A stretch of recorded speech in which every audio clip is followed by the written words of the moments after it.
Left and right. Left and right. Yeah, I just want to ditto what Maureen said. Great conference. Kathleen, Sean put this together. I've learned a ton already this week, so I really appreciate everybody coming together. Maureen's one of our frog watchers, and when we get together like this, we realize how so many of us work together on common projects and things. Anyway, to shift gears there a little bit and talk, shift from cypress knees to herps. In this case, we're talking about reptiles and amphibians, and we're focusing on the crude watershed. I have to say up front, there were a lot of people involved, a lot of people contributed to this study. These folks here, the authors of the manuscript that we eventually put together, have done a great job analyzing the data, tons of data that we had. It was a big job trying to summarize and put all that together. Over the several years that we were doing this, God, there were so many student volunteers, and I'm always paranoid that I left somebody off that had volunteered at some point during that 2-year period. So what we're going to be looking at is, you all know Joe Boss. Joe, raise your hand. Everybody knows Joe. Joe worked for FWC for a long time when we started our ladder study, but Joe did this study back in 1995, and I was going through a crew management annual report, and I saw this, wow, look at this cool study on Herpetofauna using drift fence arrays. And I thought, wouldn't it be cool if we could absolutely repeat the study at the exact same sampling sites 15 years later. So that's what we attempted to do. Even in science, it takes a village, and I don't know what primitive village these folks came from, but I have to tell you that I really respect this. This was the core, basically the core group that carried out the study. Some of the sites were up to their knees in water during the summer, and it was a lot. It was a lot of work. You may look at the numbers on paper and say, yeah, but when you look at what it took to put it together, it was. And I have to say also that there was no grant funding for this. There was no lead agency. This is kind of an anomaly in modern times these days. Everybody did this on their own time, out of their own pocket. Joe donated some materials. University folks put the funnel traps together. So it was a wonderful collaborative experience for a couple of years. Looking at the data that Joe had acquired back in '95, we knew that Crew had an incredibly diverse herpetofauna. And we really had no motivation going into this other than that most of us liked herps, and it was a legitimate excuse for us to actually go trap and experience these really cool creatures that we really respected and were very much interested in. So you all know the Crew story pretty much. Acquisition is ongoing. I think I heard this morning that you're up to how many thousand acres? About 46,000. About 46,000 out of the 60,000 total. There's still quite a number of in-holdings, but it really represents a wonderful core biodiversity hotspot in this region. I think you're getting the feeling for that after hearing some of these presentations this morning. And you've seen these maps before. Just wanted to emphasize that there's still some in-holdings in here. Not sure what impact, if any, of those are having, but still part of the goal to complete the acquisition of the Crew resources. Again, you've seen this as a little bit of broader scope, looking at some of the important strategic corridors, Camp Key Strand in relationship to the sanctuary and the two big Crew parcels. The yellow areas indicate where we concentrated our drift fence arrays for sampling for Herpetofauna. These were areas that had a kind of a rich mosaic of habitats that are important to Herpetofauna. And as you can see, Marsh Habitat greatly dominates this area, but on the fringes, a rich mix or mosaic of habitats. And these are some of them. You're probably aware of them by now. So why study the Herpetofauna? We know they're ecologically important. frogs eat a lot of things, everything eats frogs, and they're very important for energy flow through these complex systems. And particularly amphibians, good indicators of change. They're very sensitive to water quality changes, very sensitive to changes in trends and patterns in hydrology. We didn't think there was a great comprehensive knowledge about herps in this particular region. And as it turned out, that's pretty much true at the time when we started. The work that Joe had done was pioneering work on this group. And we were concerned with exotic species. What role were they playing in this greater ecosystem? We're concerned about stressors that are going on related to climate change and hydrology change. And I'm just talking to Mike about anecdotally some of the species that we don't see much anymore. Certainly cause for concern. And I said earlier on, our motivation was because we like to work with herps, and it was just something that would keep us focused on them. But really, there's a lot going on with amphibians and reptiles worldwide. They're under tremendous pressure. 1 out of 5 reptile species is threatened with extinction worldwide. 1 in 5 are information deficient. So that's as many as 40% could be serious trouble. The proportion of threatened reptile species is highest in freshwater. That's kind of why one of the reasons we started the Frog Watch program here in Southwest Florida, and we were focusing on crude because some of these aquatic ecosystems have components that are probably threatened more than particularly others. And of course, amphibians, you all know the amphibian story. They've undergone severe declines or extinctions, about 1/3 of the species under those conditions. And the sad part is the threats are difficult to neutralize, and the probability of reversing some of these is not real good. So amphibians are struggling as a group. What we want to do is update the Herpetofauna species inventory at CREW. Joe established a baseline. We wanted to see if there were new species coming in, how those communities were changing through time, the influence of exotics, and since we were looking at the exact same sampling sites from '95, we wanted to compare to the current study that we did starting in 2010, and again with some exotic species. So as I mentioned, our sampling methodology was to use drift fence arrays. We used the cross pattern. Each arm was about 7.5 meters, and they're about 2 feet, 30 inches high or so. This is one that we're placing in one of the depression marshes near Gate 5. Joe claims he did all this by hand back in 1995, but I can tell you that I don't know how he did it. It's superhuman. I mean, this looks invasive. It really wasn't any fun at all because we did this in July out there. But you had to insert that plastic edge 3 or 4 inches into the sediment to keep the reptiles or amphibians that encounter it as they're crossing the landscape so they don't burrow under it.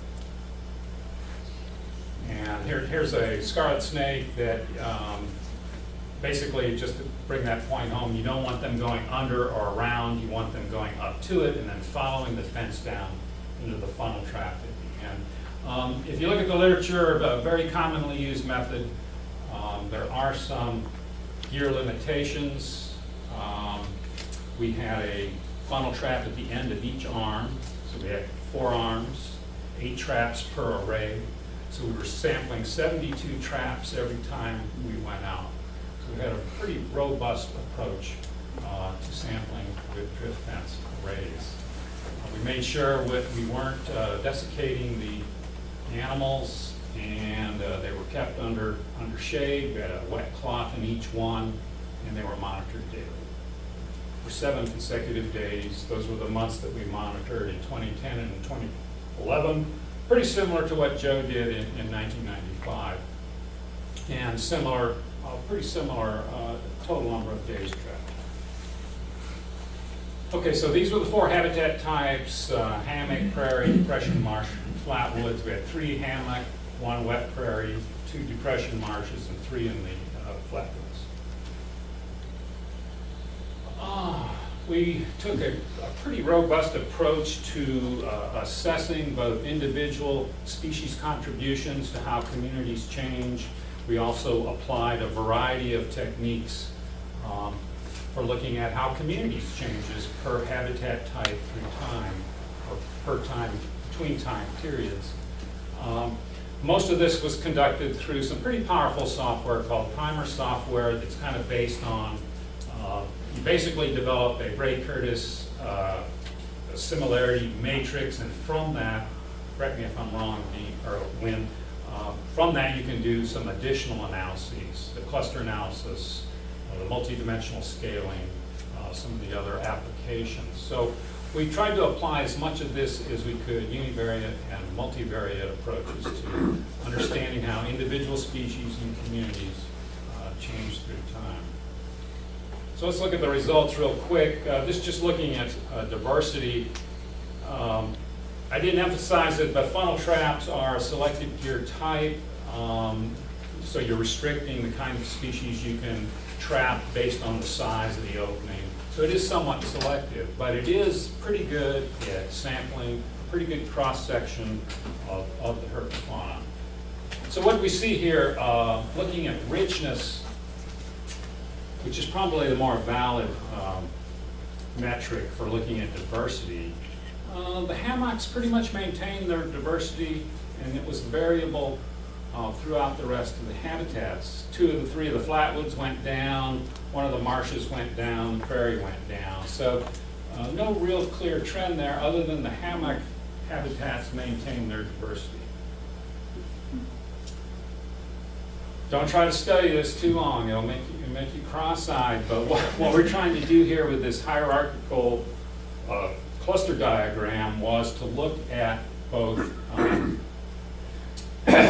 the habitats, and this really surprised me. I really didn't think that based on just the herpetofauna community alone, these habitats grouped together significantly. I thought that was, I think that may reflect the power of this particular analysis tool. So there were 2 basic findings here. One is that there was similarity within habitat types just based on the herpetofauna community composition. And I think the other major finding was that there was significant dissimilarity between the 2 sampling periods. So 8 of the 9 habitat types, the herpetofauna species composition changed significantly between the 2 time periods. There'll be a test on this table right after the presentation. But this basically just a reminder to me, this one of the other analyses that we did was that with this powerful software, we could look at perhaps the dissimilarity between habitat types based on the contribution of individual species.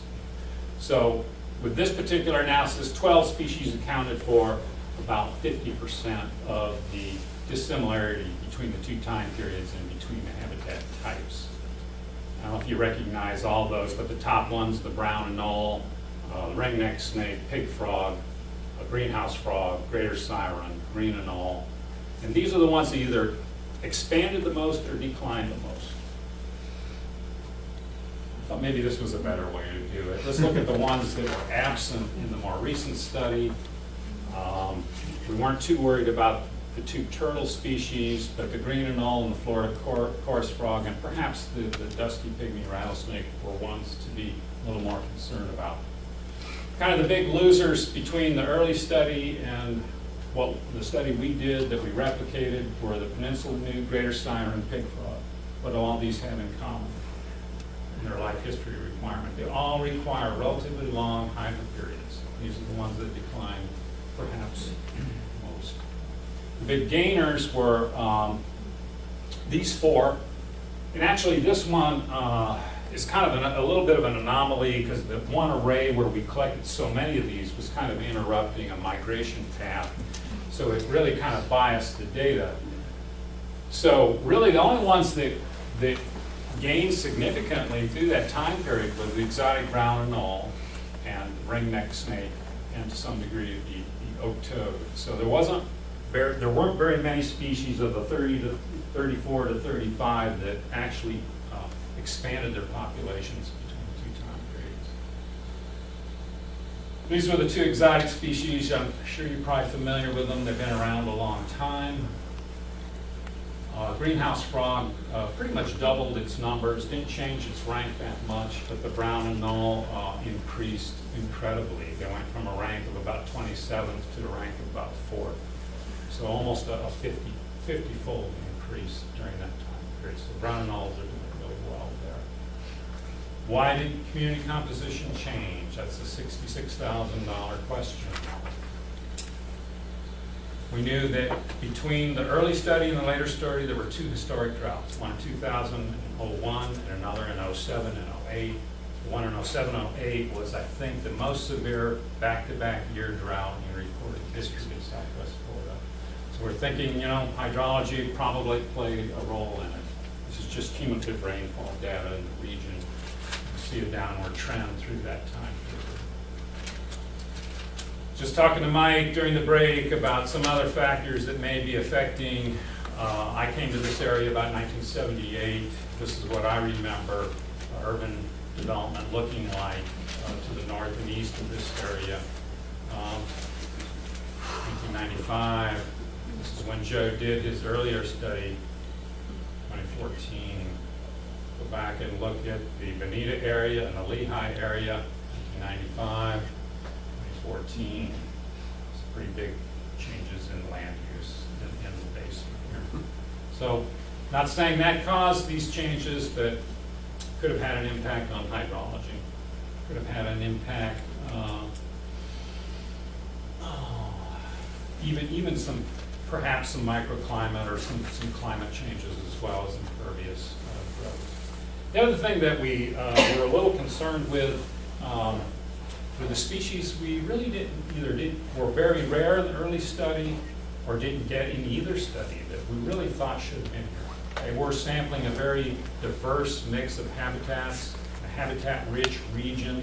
We'd expect to see a good cross-section of species, but what we didn't get in earlier and we didn't get this time were pretty much these 4 species. We got 3 Florida coarse frogs in Joe's study, but none in the second study. And our frog calling research has pretty much reflected that. We think this species, there's at best island populations declining greatly. Haven't seen a hognose snake in the area in a long time. There are some around, I think, still, but they've become very rare in 6-line race runners. We didn't get any Florida king snakes either during either period. So I think that's cause for concern. The hognose snake, authors as far back as 1986 were warning us that something was going on with hognose snakes. They feed primarily on toads. Southern toad was one of our big decliners in our studies. So just trying to put the puzzle back together, trying to understand why some of these patterns are occurring, why some of this change is happening. The effects of climate change and the thermal warming patterns through the season can be so insidious on the life cycles of these animals. When it triggers reproductive behavior, and you throw in altered hydrology into that mix, and it really creates a problem, I think. So I'm hoping that we can take some of this information we're sharing today, begin to work together and share some conservation strategies for trying to recover some of these that we know are on the edge now. So in summary, species richness was maintained in hammock habitats, was variable in others. Herpetofauna communities were similar among habitat types, but significantly different between time periods, confirming shifts in community composition. Catch rates of most native species declined, and several declined significantly. Southern toad, pig, frog, green, and null, banded water snake. Native species requiring relatively long hydro periods were particularly affected. Southern leopard frog, greater siren, peninsula newt, essentially young peninsula newts that we actually captured in the study during the second, and they were very common early on in Joe's study. And the contributions to overall similarity across habitats show a shift from dominance of native species in the 90s to an increased importance of non-indigenous species in our latter study. awful lot into that in a few minutes. There's so many more implications to what I think some of the data is telling us. I don't have time to talk about all today, but that's pretty much it. Yes, What about Cuban tree frogs? Where did that fit? Were there any in Joe's initial study? Cuban, the thing about drift fences and funnel traps is you don't get hopping frogs too much, and you don't get tree frogs too much in that kind of gear. But I'm pretty sure they were there. Our frog call surveys in the area now indicate that they are there to some degree. And funny you should ask, because we're designing a study right now to look at the influence. Out where I live, out in East Lee County, Cuban tree frogs have invaded natural areas incredibly, to the point of where I'm not collecting anything but Cuban tree frogs in the pipe traps now. Occasional squirrels, tree frog, occasional green, but glad you asked. But Cubans are really invading. Because in the beginning it seemed wherever people were living is where they were, and then all of Yeah. a sudden some critical mass, and so they exploded everywhere. Yeah, that was a stereotype. They were only in urban areas, and now we're finding they're becoming dominant in some of the pristine, well, not pristine, but preserve areas that represent some of the best that we have left. That's kind of anecdotal, but we want to explore that more and understand that more. So in fact, I actually see one. Yeah. It was nice. And Joe didn't do his study in just Crew. I should mention that he did it in Flint and as well. So he actually did twice the number of sites that we looked at. Joe. Holy smokes, how did he do? He was a lot younger. Thanks, Brandon. I did see two greens, my first ever green snakes in Crew was recent. One was about 9 inches long, so, but those are the only. You did see a recent green snake, rough green snake in Crew recently. Up by the gate, yeah, gate 2 or 3. I can't remember. I wrote it That's down. great news. That's great. One was small, so that was a good sign. In our aquatic contractor, you didn't see a hawk snake on wildcat. They're becoming so rare though, and I think that, as you get island populations, I'll get going. As you get island populations, you start to get some genetic things going on that's not so good. That just further stresses the remnant populations. Reintroduction might be a concept, but I don't know.